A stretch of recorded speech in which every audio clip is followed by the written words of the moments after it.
Hello, मैं प्रदीप कुमार आप सभी को क्लास 10th की केमिस्ट्री में पिछले वीडियो में पढ़ाए थे मेंडलीव की मूल आवर्त सारणी की दोष। अब इसके बाद आएगा मेंडलीव मेंडलीव की संशोधित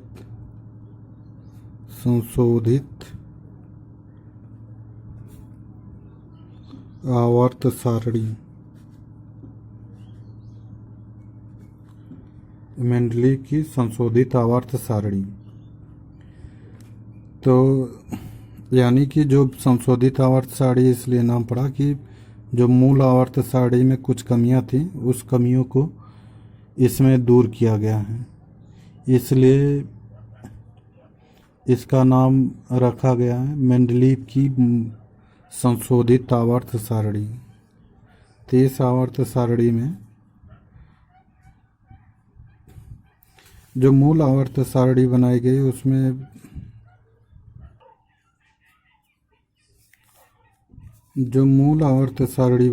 उसमें बहुत सी कमियां रह गई। जैसे उन कमियों को बताया था कि हाइड्रोजन का कोई निश्चित स्थान नहीं दिया गया, और सबसे बड़ी बात कि तत्वों को उनके परमाणु भार के बढ़ते हुए क्रम में रखा गया था मूल आवर्त सारणी में। लेकिन इसमें क्या है कि 1813 ईस्वी में एक वैज्ञानिक आए मोजले।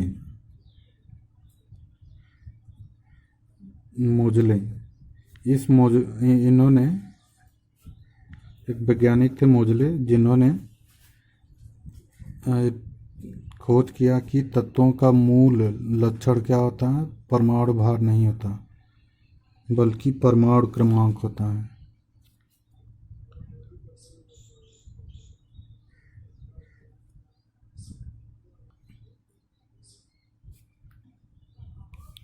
तत्वों का मूल लक्षण परमाणु क्रमांक होता है, न कि परमाणु भार होता है। तो परमाणु क्रमांक से बहुत से ऐसी कमियां हैं जो कि संशोधित किया गया है। तो इसी परमाणु क्रमांक को आधार मानकर यह संशोधित आवर्त सारणी बनाई गई, और इसी के अनुसार सभी नियम भी हैं। तो यहाँ पर आप लिखेंगे कि 1813 ईस्वी में मोजले नामक वैज्ञानिक ने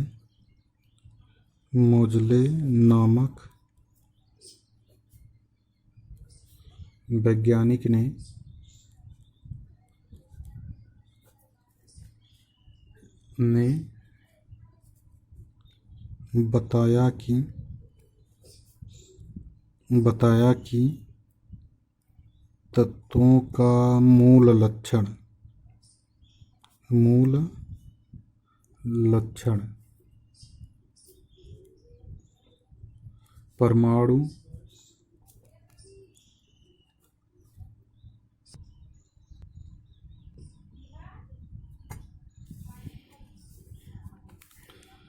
परमाणु क्रमांक होता है, न कि परमाणु भार होता है।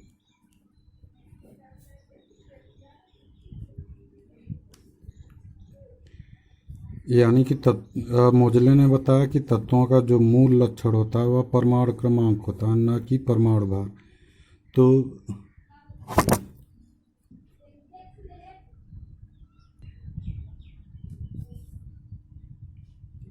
तो इसी के आधार पर इन्होंने वर्णन किया और बताया कि तत्वों का जो भौतिक और रासायनिक गुण होता है वह परमाणु क्रमांक के आवर्ती फलन होता है। यानी कि जो पिछले वीडियो में बताए भी थे कि भौतिक और रासायनिक गुण क्या होता है। भौतिक मतलब कि जो देखकर हम लोग बता सकें, जैसे जल है, भौतिक जो परिवर्तन होता है या तो भौतिक परिवर्तन में क्या होता है कि कोई भी पदार्थ एक अवस्था से दूसरी अवस्था में जाती है और पुनः अपनी मूल अवस्था में चली जाती है, तो यह भौतिक परिवर्तन होता है। और रासायनिक परिवर्तन वो होता है कि जैसे कि कोई भी पदार्थ एक बार दूसरी अवस्था में परिवर्तित हो जाए लेकिन वह मूल अवस्था में ना आए, तो वह क्या होगा, रासायनिक परिवर्तन होता है। तो इस तरह से कह सकते हैं कि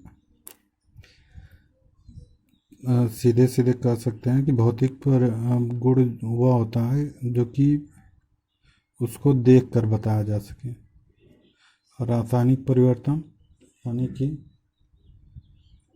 जिसको जो परिवर्तित हो जाए और उसको देख ना पाए, तो वह क्या होता है, रासायनिक परिवर्तन होता है। तो जो तत्वों का मूल लक्षण होता है वह परमाणु क्रमांक होता है, यानी कि तत्वों का जो भौतिक और रासायनिक गुण होता है वह परमाणु क्रमांक के आवर्ती फलन होता है। अर्थात यदि तत्वों को उनके परमाणु क्रमांक के बढ़ते हुए क्रम में रखा जाए तो एक निश्चित क्रम के बाद उनका गुण क्या होगा, दोहराया जाएगा या उनके गुणों में समानता पाई जाएगी। तो यहाँ पर लिख सकते हैं कि इस आवर्त सारणी के नियमानुसार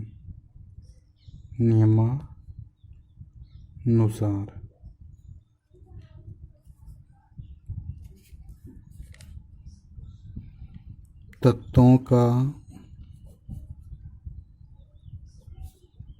भौतिक तथा रासायनिक गुण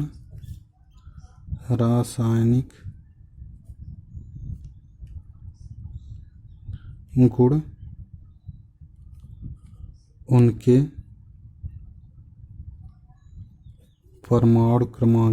परमाणु क्रमांक के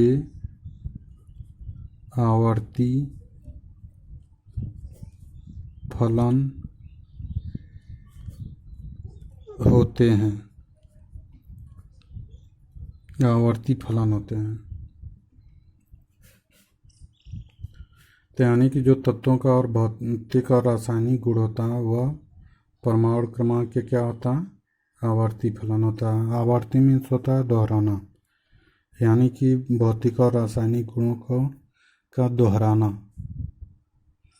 पुनरावृत्ति या बार बार आना, तो वही क्या होता है, आवर्ती होता है।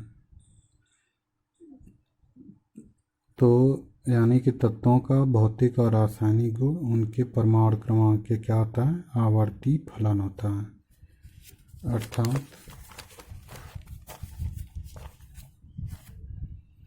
अर्थात कह सकते हैं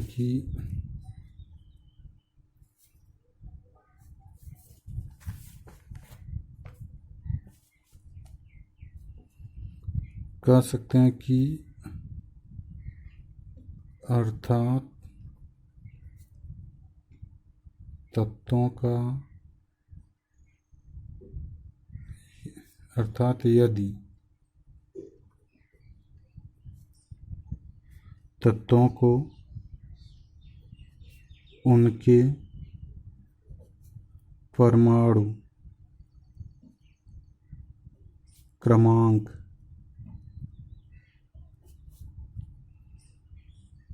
के बढ़ते हुए क्रम में रखा जाए,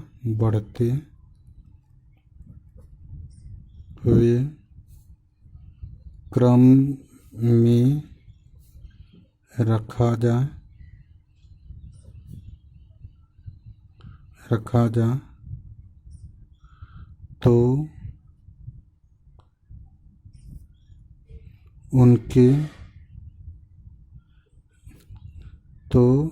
एक निश्चित क्रम के बाद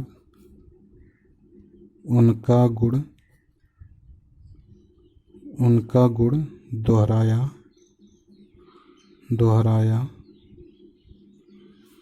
जाएगा, दोहराया जाएगा या उनके गुणों में समानता पाई जाएगी, उनके गुणों में समानता पाई जाएगी, उनके गुणों में समानता पाई जाएगी। यानी कि अर्थात यदि तत्वों को उनके परमाणु क्रमांक के बढ़ते हुए क्रम में रखा जाए तो एक निश्चित क्रम के बाद उनका गुण क्या होगा, दोहराया जाएगा या उनके गुणों में समानता पाई जाएगी। तो इस तरह से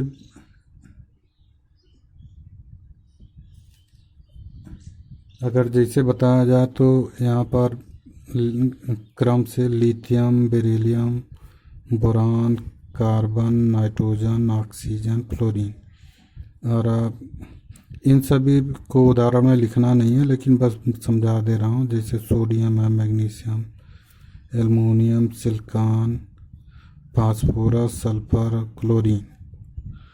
और जिस समय यह आवर्त सारणी बनाई गई उस समय 118 तत्वों की खोज हो 108 तत्वों की खोज हो चुकी थी, और जिसमें कि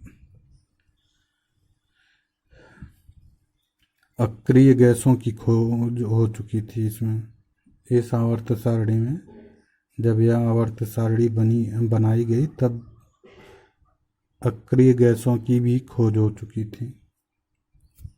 तो यहाँ पे अगर बस इतना तत्वों को अगर देखा जाए तो यहाँ पर मिलेगा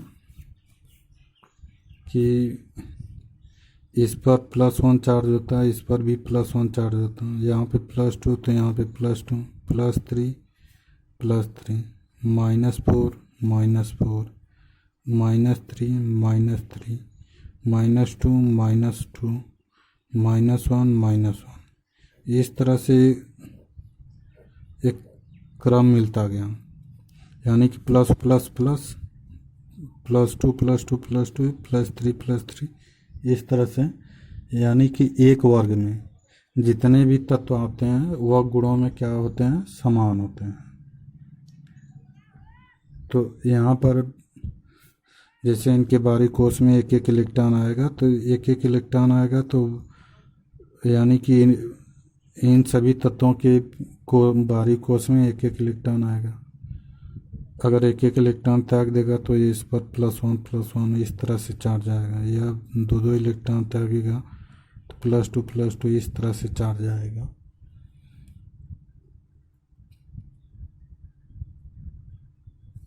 तो इस तरह से तो यह संशोधित आवर्त सारणी के अनुसार यदि तत्वों को उनके परमाणु क्रमांक के बढ़ते हुए क्रम में रखा जाए तो एक निश्चित क्रम के बाद उनका गुण क्या होगा, दोहराया जाएगा।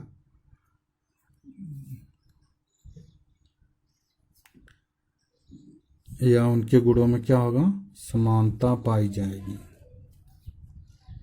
तो इसको लिखना नहीं है, बस समझना है। अब इसके बाद है लक्षण।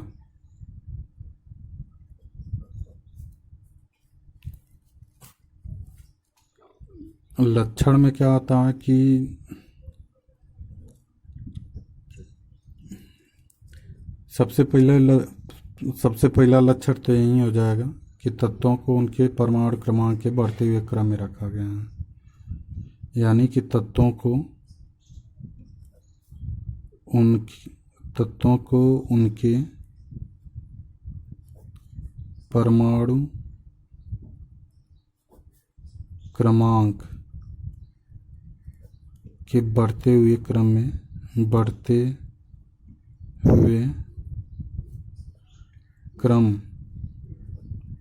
में रखा गया है, बढ़ते हुए क्रम में रखा गया है। यानी कि जो यह मूल संशोधित आवर्त सारणी बनाई गई वह तत्वों को उनके परमाणु क्रमांक के बढ़ते हुए क्रम में रखा गया ताकि बहुत सी कमियों को दूर किया जा सकता है। और दूसरा लक्षण यह हो जाएगा कि इस आवर्त सारणी में 10 क्षैतिज श्रेणियाँ होती हैं। इस आवर्त सारणी में 10 क्षैतिज श्रेणियाँ होती हैं।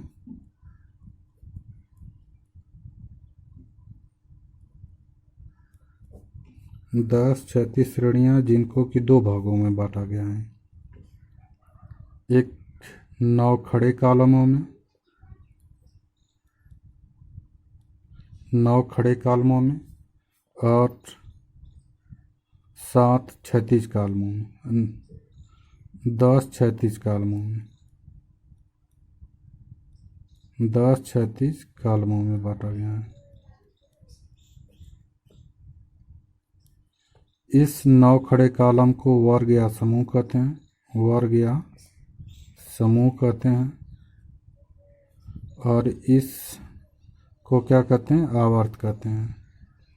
और आवर्त कितने होते हैं? 7 होते हैं। आवर्त कितने होते हैं? 7 होते हैं। आवर्तों की संख्या 7 से अधिक नहीं होती।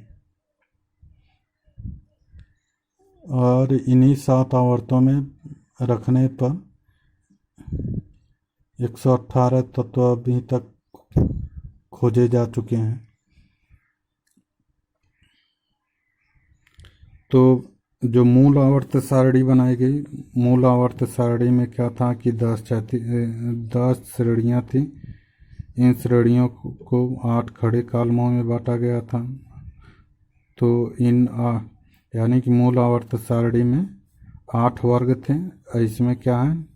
9 खड़े कॉलम हैं जिनको वर्ग या समूह कहते हैं। यानी कि इस नए 9 खड़े कॉलम को क्या कहते हैं? वर्ग या समूह कहते हैं। इस तरह से वर्गों की संख्या कितनी हो गई? 9।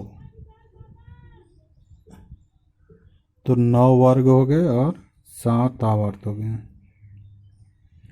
तो इसको लिख सकते हैं कि इस आवर्त सारणी में, आवर्त सारणी में 10 क्षैतिज श्रेणियाँ,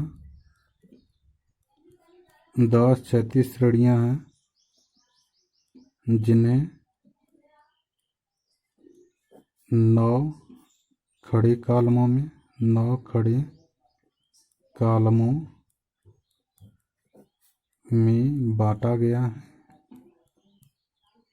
बांटा गया है, जिसे 9 खड़े कॉलमों में बांटा गया है, जिसे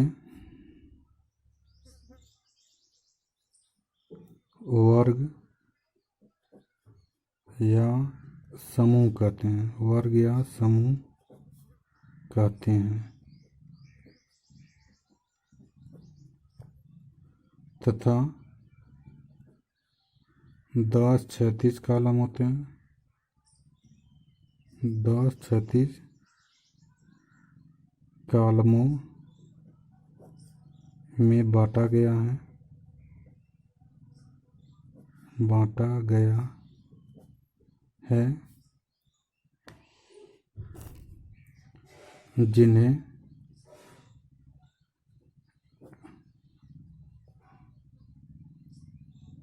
आवर्त कहते हैं, जिन्हें आवर्त कहते हैं। आवर्तों की संख्या, आवर्तों की संख्या 7 होती है। आवर्तों की संख्या 7 होती है।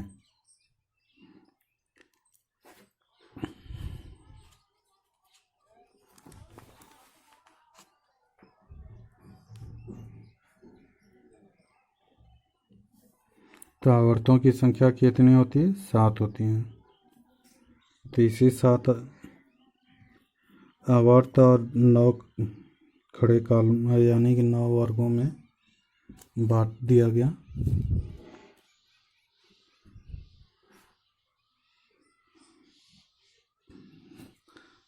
तो जैसे खड़े कॉलम इस तरह से, या खड़े कॉलम हो गया, और क्षैतिज कॉलम इस तरह से, तो इसको आवर्त कहा गया। और यह क्या हो गया, वर्ग। वर्ग में ऊपर से नीचे आते हैं और आवर्त में बाएं से दाएं चलते हैं। यानी कि जिस तरह से जिस दिशा में लिखते हुए आगे बढ़ते हैं वो क्या होता है, बाएं से दाएं होता है।